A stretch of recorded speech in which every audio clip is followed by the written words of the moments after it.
on nii, et need siin on viinamarjapuud. Need ilusad oksad siin oleme me kõik oma väikeste kätega siia ümber puhunud. Need siin on veel tegemata puud. Umbes pool on veel minna, aga töö käib siis niiviisi.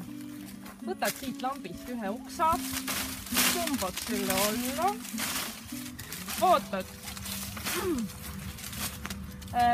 kust jookseb põhiliin, lõikad ära kääridega.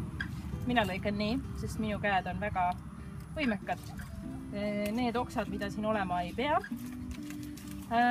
Seejärel puhastad selle ülejäänud osa ka ära ja keerad need oksad sinna ümber, nii nagu oli ennem näidatud.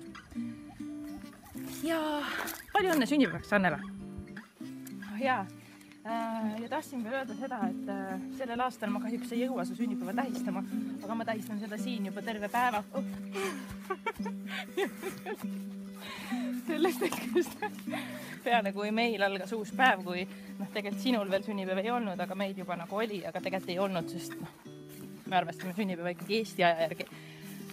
Jah.